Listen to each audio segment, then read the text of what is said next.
Hello, this is Key Ideas, and I'm your host, Leela Viss. This podcast contemplates the rhythm of life as a piano teacher and music maker.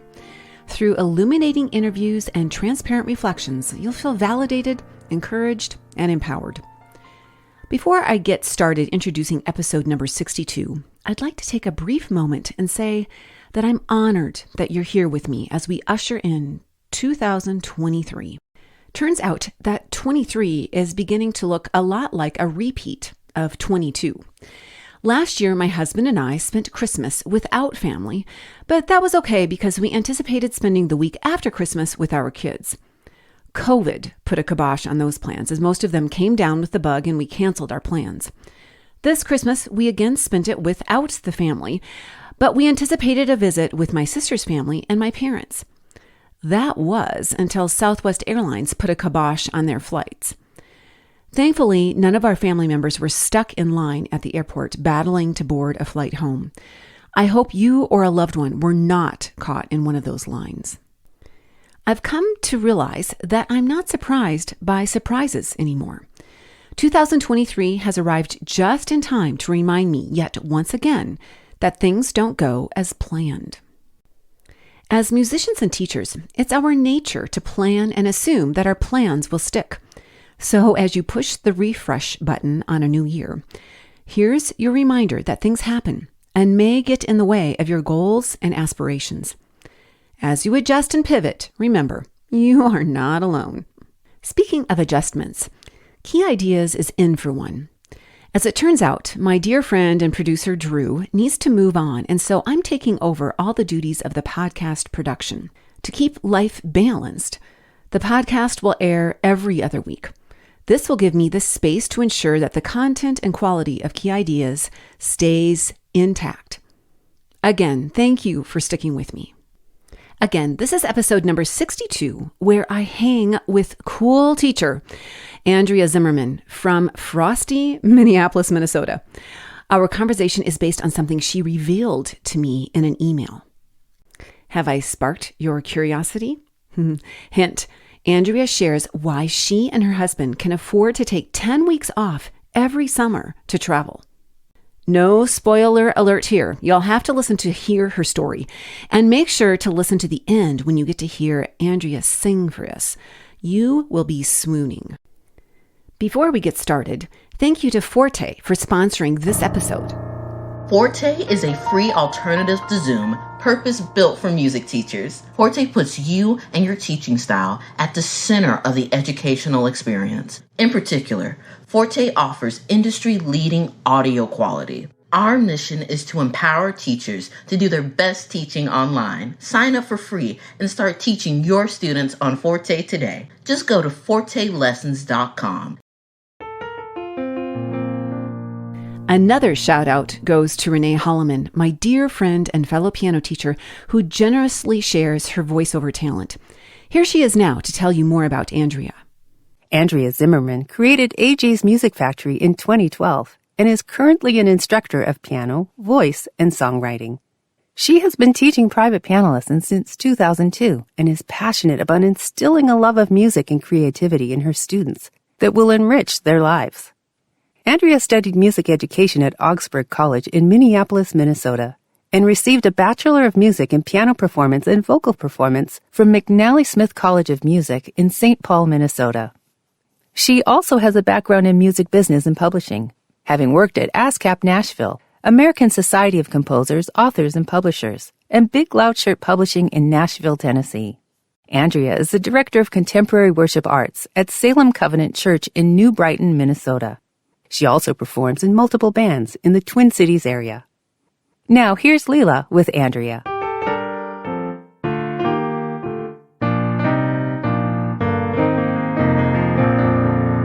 Well, good morning, Andrea. We were just talking about the weather over there. Doesn't sound so nice compared to here where it's bright and sunny. Tell us where you're coming from today. Good morning, Leela. I am coming from just outside of Minneapolis, Minnesota, where it is quickly turning into the winter season upon us. It's cold and rainy and almost to the point of snow. Well, what Minneapolis has that I don't think Denver quite has is the culture scene. So the cultural scene. So bravo to you. So I guess you put up with the cold weather, but you get a lot of culture along with it. We do, absolutely. Yeah. I didn't realize how much culture we had. I moved out of the state for a while and then realized just how fortunate we are in Minnesota. There's so much theater and live music and all of that. So yeah, it's a great place to live. Well, I want to talk about how you landed in Minnesota and what you're doing there now. But before we do, let's head back down memory lane and talk about how we first met. I don't recall the first time that I met you. The first time that we met, I'm trying to remember if it was, I think that it was when you had the 88 Creative Keys workshop. It was like, I think there was one in 2014, and we did that together. And then I think it was 2015, I saw you again at the NCKP conference that was in Chicago. Yes. And then I did another Creative Keys workshop a couple years later, but I think 2014 was the first time. Oh, very nice. Yes. Yeah. Well, and I do remember you at all of those events, but I don't always remember the years. So yes, we've had quite a long track record, and I'm so appreciative that you got on board with this whole creative track, but I'm not surprised because of who you are. So let's go there just for a second. Tell us a little bit about Andrea and what you do in a day. I know you're a piano teacher, but you're also a voice teacher. So tell us a little bit more about you. I am a piano and voice teacher and focusing mostly on contemporary music. My background is in contemporary studies. So I got a double degree in piano and voice performance from a school called McNally Smith College of Music in St. Paul, and that was strictly a contemporary music school. Unfortunately, it's no longer in existence after the last couple of years, but it was absolutely fantastic training, and all of the wonderful instructors from there are still around the cities. So I got the degree in music, and then I went to Nashville for a little while, and I was in music business. I was in music publishing, and I was also working for the performing rights organization of ASCAP. And then I decided I had been teaching when I went to school, and I decided when I was in Nashville that my real calling was to work with children and how much I missed that. And Nashville was very exciting, but I just really missed the interaction of kids and teaching. So I moved back to Minnesota, and that was in 2010. And I got into a band where I was the singer and the lovely keyboardist / guitarist in the band became my husband a couple years later. Oh, that's handy. Yeah, that worked well. That worked well for me. So we got married in 2014, which also meant that I had to move my business, which I had established. I had to move it across town and restart. So there was that whole avenue that happened in my life. I also, with my husband, we run the music school, AJ's Music Factory. So I teach piano and voice, and he teaches guitar and ukulele. And then we also are active at Salem Covenant Church in New Brighton, where in the last year, after being a vocalist for 9 years there, the last year I took over as Director of Contemporary Worship Arts. And so I'm overseeing the growth of the contemporary program there. Good for you, because that's a whole nother podcast subject right there, isn't it? Yeah, yes, it is. There's a lot to that. Yes. Okay, I want to step back just for a second. So thank you for that recap of quite a few things went on during a short amount of time. So wow, you wanted to go back to kids instead of staying in Nashville. That's pretty significant. And can you pinpoint exactly why? Yeah, I was working in the publishing business and sitting at a desk, and I thought, this is not as glamorous as people believe. Like, there's a few glamorous moments in the music business, but the majority of it is desk work, and I just that didn't really fester with my soul all that much. And I just love children, and I think they're so much fun and they bring such energy to life. And so I just decided that was really my calling, and there was no reason for me to stay in Nashville anymore. So I came back. And so kiddos are a little bit more glamorous then, I guess. They're more glamorous than the Nashville scene, let me tell you. Wow. Okay. I could have never imagined, but okay. Thank you for just refilling my fuel tank here because yes, every once in a while, like, okay. So, okay. Another thing that caught my attention is this was back a number of years ago, pre-pandemic, where there was a problem about moving across town. You had a studio in one location and now you were going to go to a new place within the Minneapolis area. Is that correct? Correct. Yeah. But it was about a 45-minute drive across town to where I ended up with my husband. And that was when it didn't snow. So, this was like the real online lessons, or else that would have been a whole different thing. But well, I know. Cause now you look at it and like, would you have been so concerned about it now?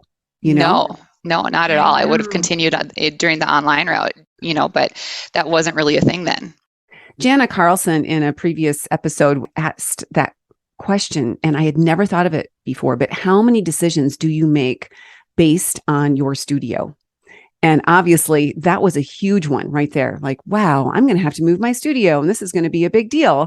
Mm-hmm. And tell us, spoiler alert, tell us how it all went for you. Are you doing okay now? Yeah. It was a massive transition. I think, I had a few moments of complete panic and overwhelm in doing it because it did take me about, I would say 3 years where I slowly would take a day away from the one area and I would continue the commute. And then I would slowly add in, and I was in a dance studio. I found a dance studio that rented me a little room to start up, and which was great because there was constant families that were starting to see me when I was a complete unknown. But at the same time, you had like like the whole time that you're trying to like teach piano lessons and like, okay, listen to this metronome and not the dance. I was going to say you've got a continuous metronome going. Yeah. It was a bit of a struggle, but we made it through, and now, things turned out great. We ended up building a studio behind my house that attaches. And so my commute is now 2 steps down, and I say I'm winning back my time. And it's lovely. And I can teach until I'm an 85-year-old lady here, which I intend to do. So as long as there's no commute, and it's great. Well, no one knows what you look like right now because we are not recording the visual of this, but you look about 15. So you're going to be teaching for a long time yet. Thank you. That's the hope. I did not know that you built a studio right next door next to your home. Is it part of your home, attached to your home? It is. Yeah. Okay. It had to be with the town laws. And so, so we knocked out a wall and a closet and we just attached it. And so now it's just a part of the home. And there's there's a bathroom and there's a waiting room and there's a sidewalk that goes around to the back. And so it's completely private. And so that's great. And I run a studio now that has about 55 to 60 kids, depending on the year. So it's been successful, and I'm very, very grateful for that. So no doubt. And does that include your husband's students as well? It does not. Okay. That's just mine. And, because we can only have 3 people on our property at a time with our laws, my husband actually ends up teaching from a music around which is a music instrument place, and rents from there. And so he's still we're still in the business together, but he is a couple miles down the road from me. Okay. Because that's a whole nother episode we could talk about our zoning laws. And so it sounds like you found out what the laws were and then complied. So good for you, because you don't want to be stuck anywhere. And was that difficult for you? Oh yeah. Yeah. It was very difficult. You're right. It's a whole nother episode, but it took us about 6 months to get just the paperwork through. They fought us tooth and nail because they saw us as a business and they did not want a business to be residential. And so it was a tough go for a while and kind of felt like you're beating the head against the wall, but eventually they just didn't have a ground to stand on because we were within the total legal limits and we're obviously not disruptive. So right. we're a pretty quiet business. Well, now you think about it, how many people have a home business? Just about everybody, right? Absolutely. Yes. Yep. Well, okay. So now let's go to the reason why I said, Andrea, you have to be on this podcast. You were following up after joining the Composium a month or two ago. So thank you so much for being part of that. And you had very nice things to say. I'm very thankful for that. And then you also followed up with this paragraph. So I'm going to read it so that our listeners can hear it. And then let's jump into this because this is pretty significant. Okay. Finally, I wanted to mention one more thing as I was talking to my husband, Michael, about it the other day. It is because of your wealth of ideas and encouragement through the years that I ventured into the land of lab time. Now we're talking about Labrador. We're talking about an actual time spent where students go above and beyond their lesson time with you and do other assignments generally that are iPad or computer related. Okay, so moving forward. And because of lab time, Michael and I are able to take vacations to different parts of the world every summer. When I calculate out the year, lab time brings in an extra $14,000 to $15,000 a year. This is life-changing for us. I will forever be grateful for you sharing this idea with the world. Plus, I love having the energy of 2 kids in the room at the same time. And for some families, 3 kids on rotation. So this was, wow, it was eye-opening to me. And yet I knew exactly what you were saying. And yet I had never heard a dollar amount and what that dollar amount allowed you to do. So let's now step back just a little bit. And what made you think you might want to add an off-bench component to your lessons? Well, I was really learning from you back in, the 2013, 2014 area of my life where I had really decided that teaching was going to be my main adventure and my main career. And so thank you for being such a wonderful mentor. And just, in your online presence, and so many of us have had the gift of Leela. So well, it's true. Much appreciation for all that you've put out there for us. And I would watch what you were doing with this online or the lab time. And I thought, well, that looks like a lot of fun. Like I and not only fun, but there's so much that I wanted to teach my kids that I didn't have the time to do, to make them well-rounded musicians and things that were really important to me. Like, when I went to contemporary music school, they're like, okay, we're going to do the song by the Beatles, and then we're going to do the song by Stevie Wonder and by Pink Floyd and Aretha Franklin. And I didn't know any of these people.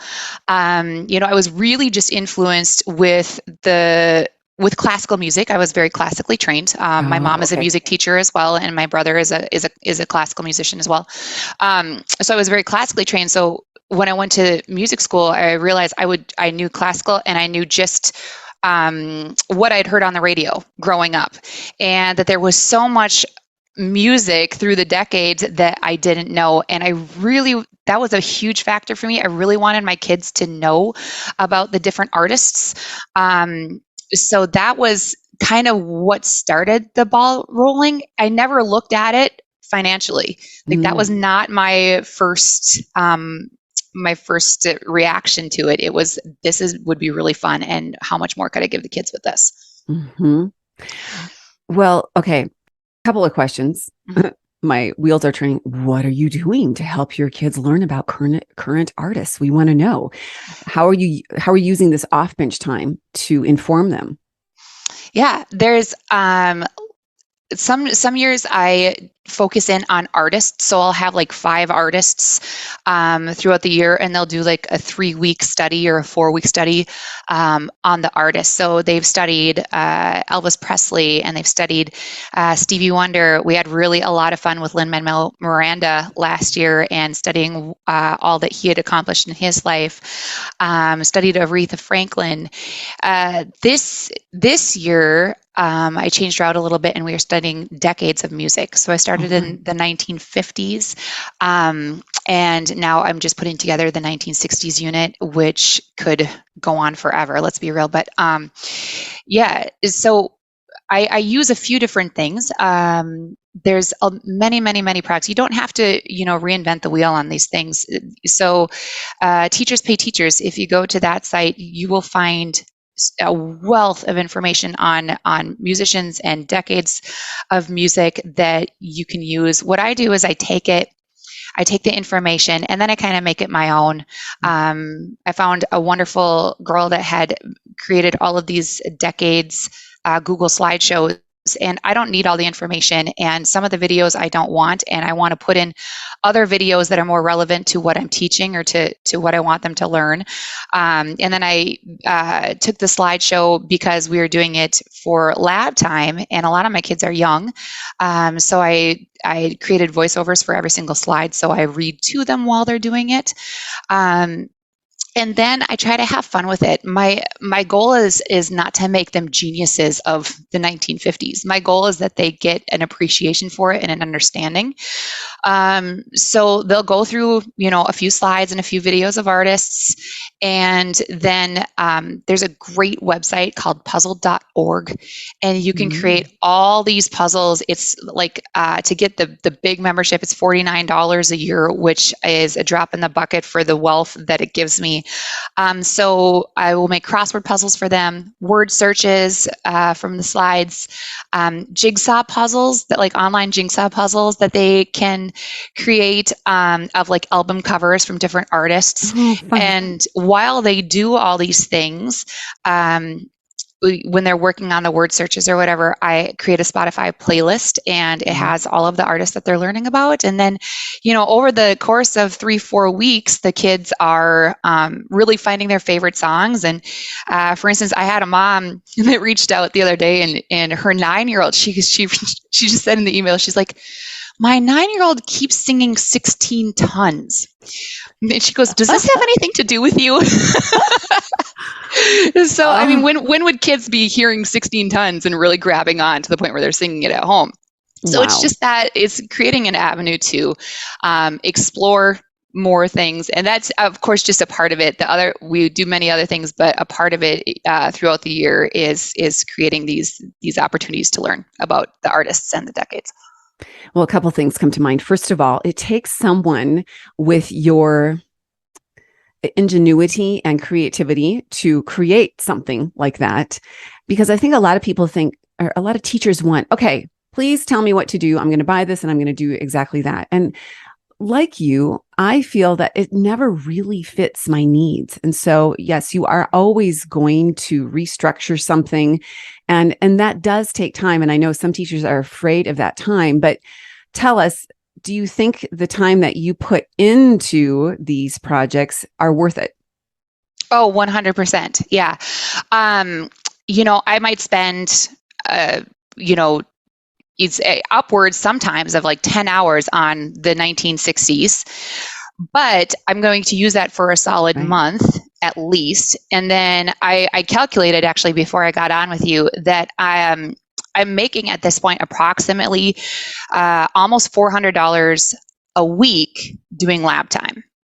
So I spent $10 on the 1960s decade slides that gave me a boost and a head start. But then, I've made $1,600. And so my 10 hours of time plus my $10 really became very, very beneficial in my pocketbook. Oh, yes. Yeah.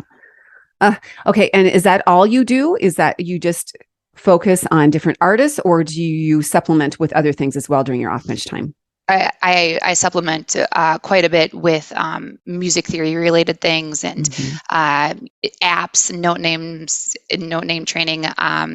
The studio definitely has some favorite apps, a lot of rhythmic apps, Piano Maestro. Sometimes I need a break. I'm not going to lie. And sometimes it's Christmas season and I'm putting together the Christmas shows. Guess what, kids? You get Piano Maestro this week. And you're going to hang out on that piano with the headphones with Piano Maestro. And there are just weeks like that. But yeah, there's a lot of music history and world music. I use Rick Steves, if you're the European I love Rick travel Steves. guy. Yes. Yeah, well, there's I do a whole too. story about why I like. Okay, so what does he have? He has Classroom Europe.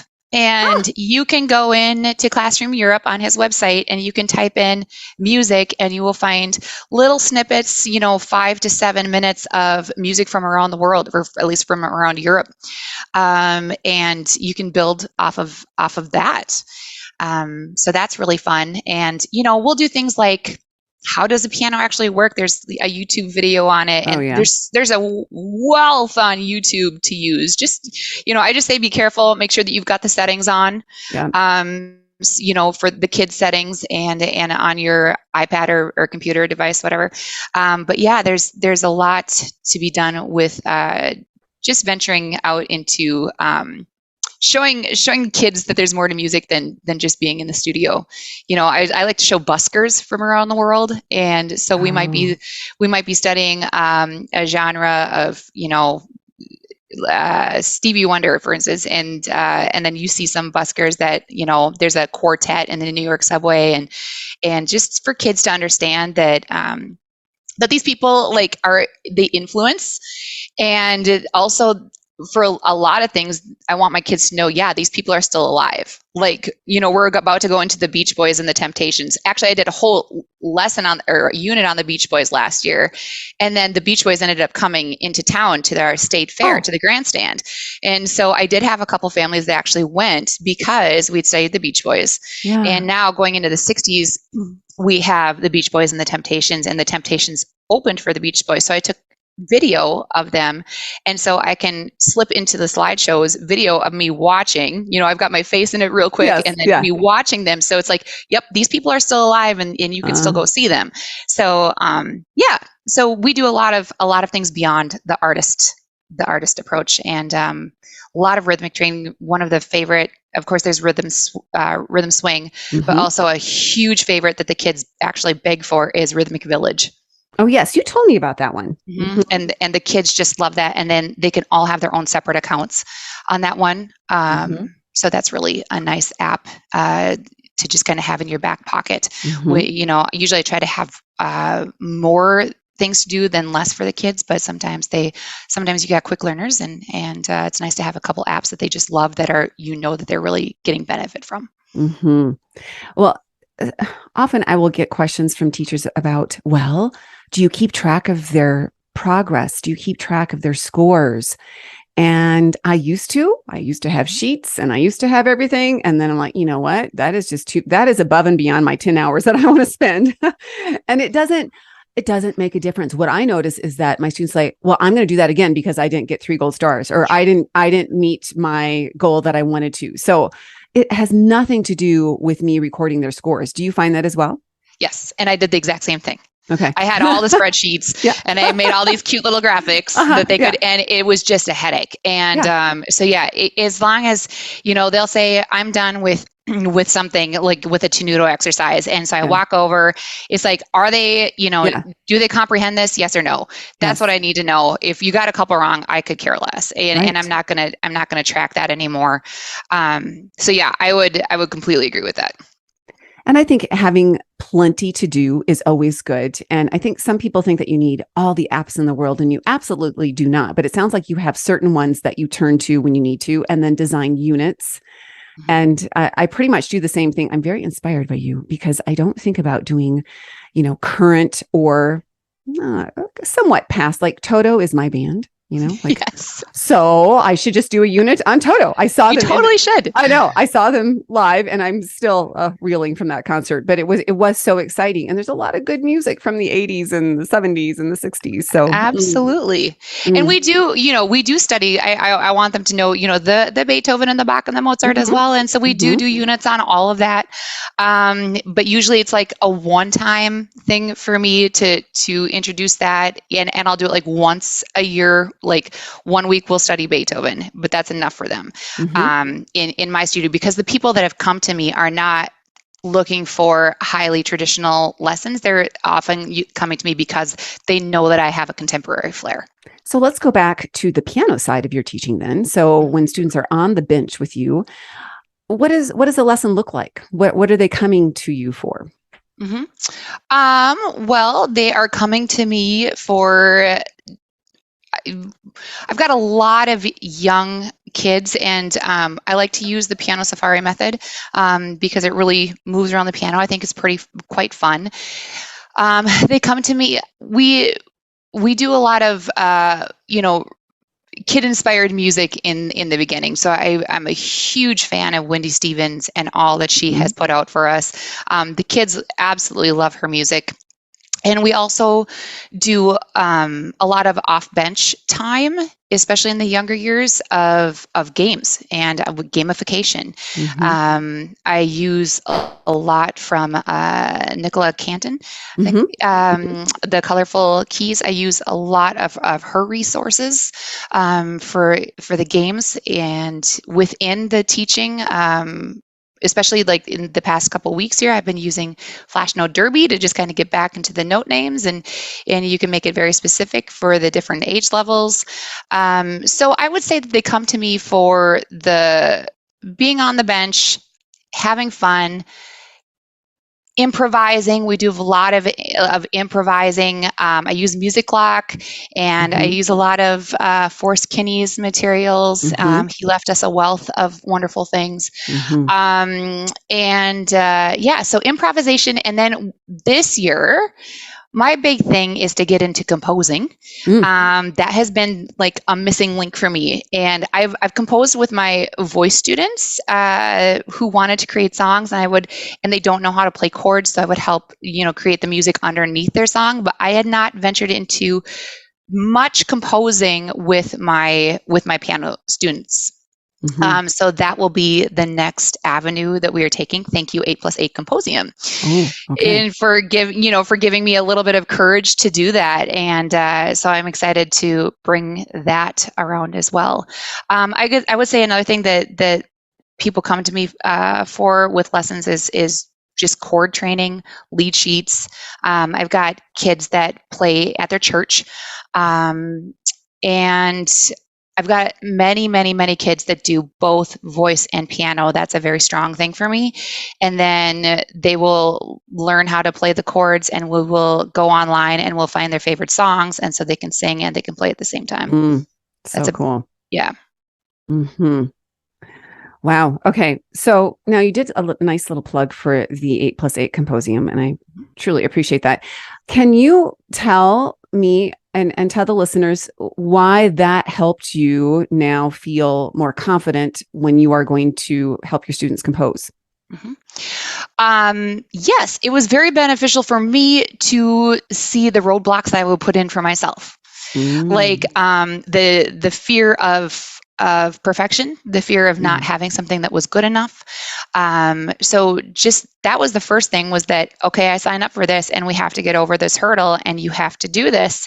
That would be number one. And I also really wanted to learn note flight because I want the kids to be able to use it. I want their compositions to look professional, because I think that that's really inspirational for them, and to have the cover and all that, and have the solid piece of music that they can show at the end. So we learned all about note flight. And then we really spent quite a bit of time digging into, how to create. And there was a lot of questions within the teachers that took that. How do I get my student to do this? And so that the hows and how to inspire your students is something that I'm going to take with me and start up in January. Oh, that's exciting. Yeah. Your students are lucky to have you. You were very creative before you came. I know you were, but yes, there are roadblocks. I totally understand what you mean by that. So thank you for giving that feedback. I appreciate that. We'll jump right back into my conversation with Andrea. But first, I just couldn't resist the temptation to give a plug for the 8+8 Composium after hearing Andrea's feedback. There's room for you in the February or April Composiums. As Andrea mentions, the Composium offers you a chance to develop and grow your creativity through composition. 8 bars at a time, you'll gradually create an original composition in what I call the safety of limitations. What's unique about the Composium is that you walk alongside 7 others as they compose. It's a safe place filled with like-minded teachers. Never composed before?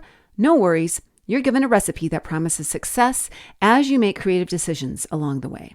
And anyone who signs up for a 2023 Composium will receive a bonus video tutorial on a new and free video editing software platform that's fantastic for creating videos of you playing your original composition.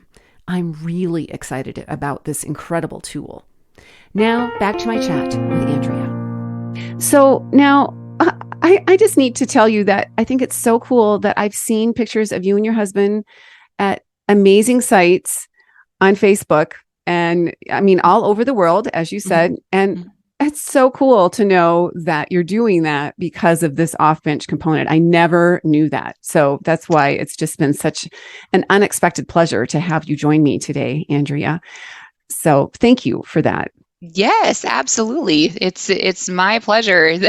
Yeah, we've talked about it many times that if it wasn't for this, it's the extra boost of income that we need.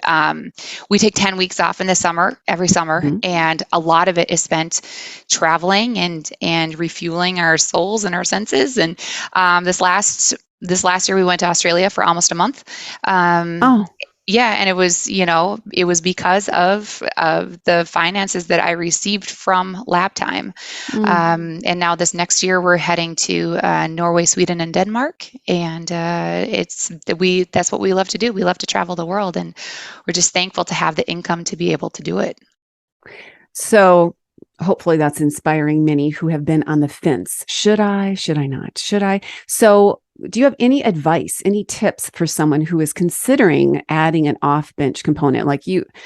I think you had to talk your parents into this addition, didn't you? Did you just no, did it because I was starting over. You were starting over. I know. See, and I did the same. I never have had lessons without the off-bench component. But do you have any tips for those who are considering this? Where would you recommend them starting? Yeah. Well, I have a lot of tips. I would say the first thing is that you just need to dive in, and because you can overthink it and you can go, well, I don't know what I'm going to do, and it comes to you over time, and you kind of find your own groove on what your lab time is going to look like. But yeah, in the beginning, it's a little terrifying. I don't know what I'm going to do with these kids, and I don't know how I'm going to have two kids in at the same time. The studio finds its own groove. So don't be afraid of that. I know you said before, the kids are used to having more than one person in a room at a time while they learn. And so the kids don't really even bat an eyelash at it. They just think that it's completely normal. So that would be my first thing. The second is that it sets your studio apart to just be very unique. Not a lot of people do the lab time component yet. And when you talk to parents, like I've had my parents come to me that are new, and they're like, well, what is this? And when you describe what it is, I've never had a parent go, well, I don't really want to do that. Every parent goes, that sounds amazing. I'm getting way more, bang for my buck with the lesson, and my kid is learning so much more, and they can drop off their two kids if they have two kids, or sometimes even three, as we know, at the same time. And the parents can go and get errands done. They don't have to sit here and wait for the next lesson with their other child, because you have both of them. So, I think that when we are afraid of what the parents are going to think, that should be almost eliminated, because it's a benefit for them, but you have to sell it as a benefit. So go into it excited and telling them all the benefits for their child and for them. And really, like I've calculated that it's an extra $7 in my lessons for the lab time. Okay. So charge for the lab time. It's a lot of work. Yes. But in the scheme of things, I don't ever say to my parents, okay, the lesson is $32 and the lab time is $7. That does not happen. Right. I say your kid is with me for a solid hour, and it's one-on-one. It's sometimes buddy lessons where they come together for a little while, and then it's lab time. It is a package deal. And beyond the $39 a lesson, it goes into that we do monthly tuition. So really, they're never looking at the lesson price. It is, you are paying $150 in my world to send your kid to me, $150 a month, and you are a part of my whole studio package of the group lessons, of the performances, of everything. So I say, charge for it, but don't ever say, that this is how much I'm going to charge for the lab time. Just say, this is my new system. This is what we're going to do. Do not give them the option. No. This is what we are going to do. And here's the new price. Yep. Period. No line items, none whatsoever. Nope. And, I will have parents come in and say, so I hear your program is really cool. And I thought, oh, I have never heard of that before, but that's what you're offering is you're offering a program of music instruction. And so when you sell it like that as a package, there's no questions. And, I know that some teachers would say, well, I don't think parents want their students to be on screen all the time. And I think since pandemic, that's kind of over with. We all know that screen time is real. We can't avoid it. But how do you address parents, or do you have parents that even ask about that or are afraid of too much screen time? Mm-hmm. Yeah, I've even had parents that have said my kid is not allowed to have screen time because of A, B, and C. So what can we do? So in that case, they get coloring and they get worksheets, and there's other things that we can do, very tangible things. And a lot of times in my studio, we do have tangible things where they're on the floor, they're putting together, Wendy Stevens had these interval snowmen that you could put together, or interval, so it doesn't always have to be the screen time approach. I use the cloth keyboard from Three Cranky Women a lot. And, we can put down, all right, here's treble clef and here's bass clef, and then I'll put words in front of them that they need to spell with beads on the staff. Nice. And I know that you do a lot of that too, especially with worksheets, putting it in the plastic, and they can just go and they can mark their intervals like you just did, or there's a lot of things that you can do that is less screen time, or you can at least do like a 50-50 on it. Mm-hmm.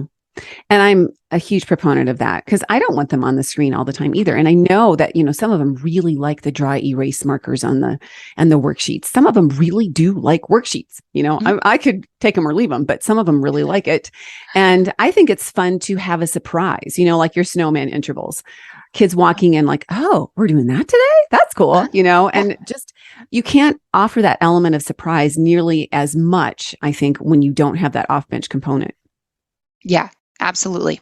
Yep. It allows us the time. And one other thing that you mentioned too is the energy in the room. And we kind of already addressed that because kids are used to that. But I totally understand what you're saying too, because I have two new students who came to me from another teacher who only taught in groups. And these two were like, I taught them privately over the summer, but they were like, can we please be in some kind of group? They wanted that connection. And so I have not had a problem with that either. I've had more people that would like to be with somebody else. Mm-hmm. Yeah. Yeah. The kids feed off each other, and my kids, I purchased the Bose sound noise canceling headphones. I think it's very important because I don't have the luxury of having them in a different room. They're with me as they are with you. And so to have really good headphones to kind of block out the grand piano going on right next to their ear is very important. But still, some kid I'll be like, what was the, highlight of your week? Oh, I did this on this video game or what, and then all of a sudden the other kid is like, are you talking about Fortnite? Right. I know they're chiming in. Yeah. Yeah, okay, always so like kind conversation. Yeah. I was like, get back to work. But yeah, the energy it's just really makes it more fun. And when the kids have a sibling or another student with them, I think that a little bit more of their personality comes out. Oh, definitely. And yeah, it's really fun. And when there's only one kid here now, if somebody's sick or whatever, I kind of feel like, oh, it's quiet. I know. And I think that's one thing about teaching online lessons is I miss the off bench component. I try and incorporate some of it, but it is different. So I know online is here to stay and I know it's given me opportunities, but there is something about the in-person and having the off bench component that really is my wheelhouse. And it sounds like it is yours as well. Yeah. Just that having the personalities and just being personal with the kids and establishing the connections. I feel like, it's most exemplified when you're in the room together. So I have a favor to ask of you. Now, I don't know if we can do this for sure or not, but I love hearing you sing. I think it's, you just have such an amazing voice. Oh, I'm wondering if we could add a little bit of you singing to the end of the podcast. Oh, golly, you put me on the spot. I know. Yes. Now, what we could do is do a recording, or we could just, we could do a little bit of Andrea unplugged and hear her sing. Sure. Yes. All right. So how about a little bit of Etta James? Ooh, okay. I don't know Etta James. Tell us about Etta James. Etta James, the great jazz singer. She's famous for At Last. Okay. So, which you will hear at every wedding possible, and I have, or wedding band, which I have been a part of many. So, at last, my love has come along. My lonely days are over, and life is like a song. Oh, yeah. At last, the skies above are blue. My heart was wrapped in clover the night I looked at you. How's that? Oh, that's like smooth as silk. Whoa. Okay. Well, I think everybody's going to have to put that on rewind and listen to that a couple times. I wish everyone could see you. I might have to edit that and add that little video somewhere. Andrea, that was such a treat. Thank you so much. And thank you for your wonderful spirit. Your students are so lucky to have you. I can just tell that they are blessed by your presence and your countenance and your knowledge too. And I thank you for putting a new twist on music history. I'm inspired. I can't wait to check out some of these things, and we'll make sure we add those to the show notes. And of course, give you plenty of shout outs with your where we can find you on social media and your website. And again, thank you so much, Andrea. Yeah, thank you, Lee. It was a pleasure. Isn't Andrea's story and voice inspiring? I particularly liked how she is highlighting today's artists during off-bench time. If you are new to what off-bench time is, head to the show notes where I include a link with more details. I've encouraged Andrea to write up a unit so we can benefit from all of her hard work. I'm crossing my fingers that someday soon, her cool off-bench resources will be featured at leelavis.com. Head to the show notes to find links to all the resources Andrea mentions, including puzzle.org. That website is pure gold. I'm Leela Vis, and see you in the trenches on and off the bench.